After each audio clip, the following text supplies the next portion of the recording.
Olá pessoal, tudo bem? Há alguns meses atrás eu fiz a publicação de um vídeo falando sobre a medida provisória 946, que autorizou temporariamente os saques do saldo do FGTS, limitado ao valor de um salário mínimo, equivalente a R$ 1.045. Porém, durante esse período de pandemia, o governo está possibilitando pelo menos outras duas opções de levantamento do saldo do FGTS, cujo valor pode superar R$ 2.900. É sobre isso que nós vamos falar no vídeo de hoje. Se esse conteúdo for relevante, eu peço que você compartilhe para que ele chegue ao máximo de pessoas possível. Se você ainda não está inscrito no canal, se inscreva para ficar por dentro dos vídeos que são publicados semanalmente. Eu me chamo Adelmo Schunte Jr. e esse é o seu canal Advogado Consultor.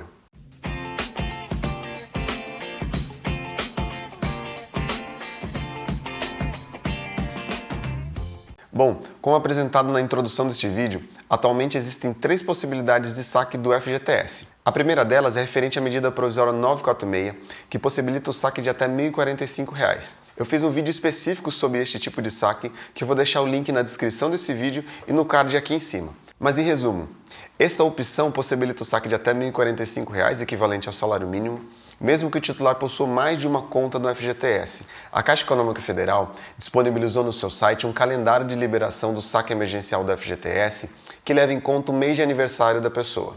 Por exemplo, quem nasceu em janeiro, o crédito na conta Poupança Social Digital vai estar liberado a partir do dia 29 de junho. Já quem nasceu em junho, por exemplo, o crédito vai estar liberado a partir do dia 3 de agosto. Já os saques em dinheiro ou quem optar por transferência bancária, o levantamento do saldo do FGTS vai ser feito a partir do dia 25 de julho para aquelas pessoas que nasceram em janeiro. Mas atenção, se o trabalhador teve creditado na sua conta Poupança Social Digital o valor do FGTS e não fizer nenhum tipo de movimentação com esse valor até o dia 30 de novembro, os valores serão recolhidos novamente ao Fundo de Garantia. Uma segunda opção é o saque aniversário do FGTS. Essa modalidade permite retirar parte do FGTS uma vez ao ano, no mês de aniversário do titular ou nos 2 meses subsequentes. Porém, esse saque ele não se acumula com o saque tradicional, chamado de saque rescisão, que é aquele em que o trabalhador pode fazer o levantamento do fundo de garantia quando é demitido do trabalho. Ou seja, o saque aniversário é uma outra alternativa. Se o trabalhador optar pelo saque aniversário, ele não vai poder fazer uso do saque tradicional, o saque rescisão, quando for demitido sem justa causa.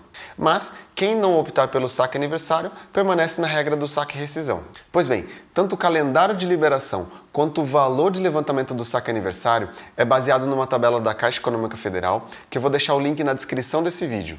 Funciona mais ou menos assim: quem opta por essa modalidade vai receber um percentual do saldo existente nas contas do FGTS. E se esse saldo for superior a R$ 500, ainda vai receber uma parcela adicional que pode chegar até R$ 2.900. A título de exemplo, se um trabalhador tem R$ 300 em suas contas vinculadas no FGTS, ele vai poder fazer o saque de R$ 150, que é o equivalente a 50%. Já se o trabalhador tem R$ 22 mil, por exemplo, nas suas contas do FGTS, ele vai poder fazer o saque de R$ 1.100, equivalente a 5% desse valor, e ainda vai ter uma parcela adicional de R$ 2.900. A opção pelo saque aniversário pode ser feito pelo aplicativo da FGTS, diretamente no site da Caixa Econômica Federal, pelo Internet Banking ou também nas agências bancárias.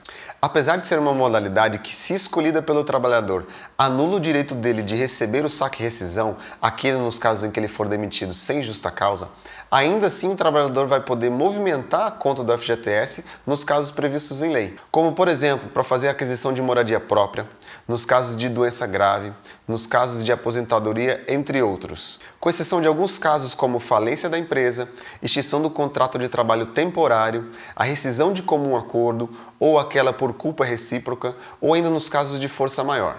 A terceira opção é o saque do FGTS para os trabalhadores que forem demitidos por culpa recíproca ou nos casos de força maior.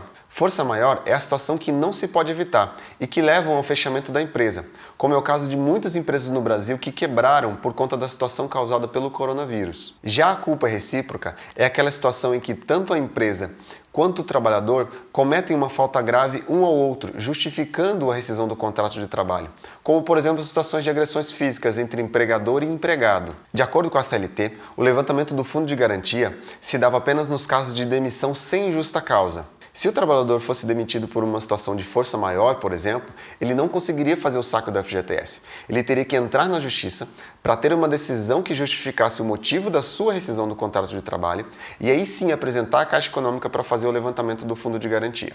Porém, a Caixa Econômica Federal, através da Circular 903 de 2020, comunicou a liberação do saque do FGTS para esses trabalhadores que forem demitidos ou por força maior ou ainda por culpa recíproca. Nesta opção, o trabalhador poderá sacar todo o saldo acumulado do FGTS durante o período em que esteve na empresa que o demitiu, mais a multa rescisória, calculada também sobre o valor recolhido pela empresa que o demitiu. Se o trabalhador optou pelo saque aniversário e foi demitido depois do dia 1º de janeiro desse ano, ele somente vai poder fazer o levantamento do saldo relativo à multa do FGTS. Vale destacar que a lei permite, nos casos de demissão por força maior, que a empresa recolha apenas metade da multa do FGTS, ou seja, 20%. Por fim, o pedido desse tipo de saque também pode ser feito através do aplicativo da FGTS, e o trabalhador ainda pode indicar uma conta bancária de qualquer instituição financeira para receber os valores sem nenhum tipo de custo. Então, se você possui saldo nas suas contas vinculadas ao FGTS, não deixe de fazer o uso de uma dessas 3 opções para fazer o levantamento. Mais uma vez, obrigado por ficar comigo até o final desse vídeo e nos vemos no próximo.